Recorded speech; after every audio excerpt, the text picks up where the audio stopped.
BETI KAMYA'S term as Inspector General of Government has come to an end after President Yoweri Museveni appointed High Court Judge Aisha Naluze Batala as the new Inspector General of Government. KAMYA'S appointment was approved by Parliament's Appointments Committee in August 2021. Upon taking office, she promised a better fight against corruption in public service. The Inspectorate of Government is mandated to eliminate corruption, abuse of authority and misuse of public office, among others. However, during Kamya's nearly 4 years in office, her performance has faced criticism from some stakeholders.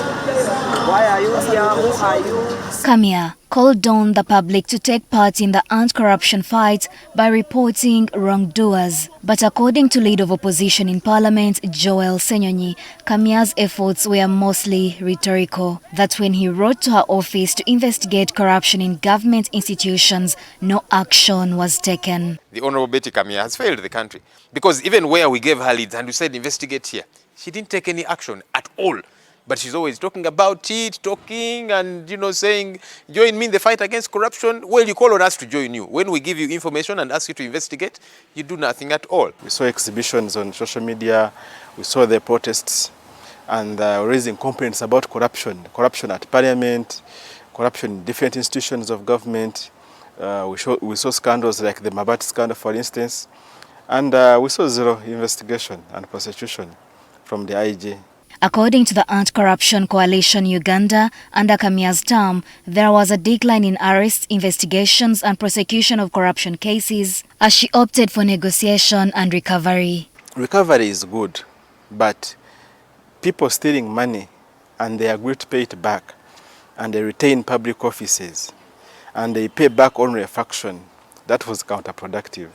Despite several institutions being established to fight corruption, the vice remains, with Uganda estimated to lose about 10 trillion shillings annually to corruption. For many stakeholders, the IGG's office has become more symbolic than effective. Like so many other offices in this country, it's a performative office. It has a name. Its only significance is in the name.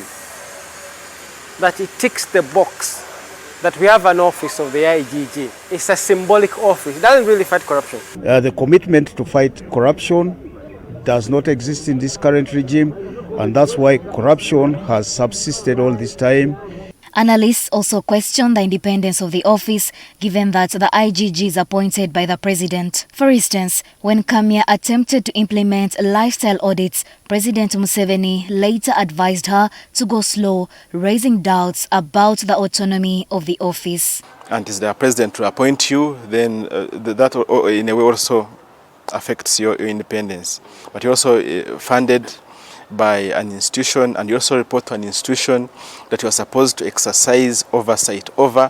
That also becomes another big problem. He's not interested in fighting corruption because he knows that the pillars that hold together his government will crumble if he goes seriously against corruption. He will have no government because it is held together by corruption. But the Anti-Corruption Coalition says that Kamya registered some achievements, such as enforcing recoveries from the corrupt and implementing the whistleblower reward system provided for in law. At the trends, before she came to office, the recoveries were maybe averaging around 1 billion a year in terms of recoveries from the corrupt.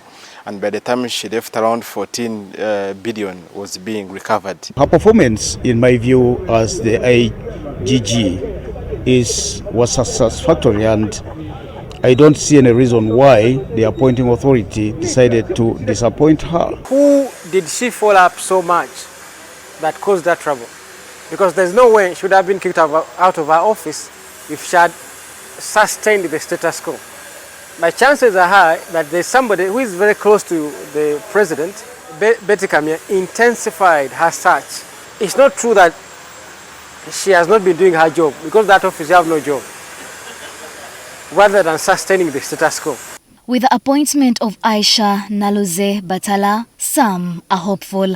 However, Leader of Opposition in Parliament, Joel Senyonyi, says that it is not about who occupies the office, but about building strong institutions. We press the reset button and then we begin to fix this country.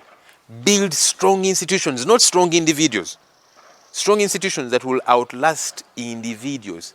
That's the way you fix a country. When you do not do that, it does not matter who you bring on board. I would like to call on the authorities to allow the Office of the Inspector of Government Business, Inspectorate of Government, to do their work without interference. Norbert Atkunda, NTV News.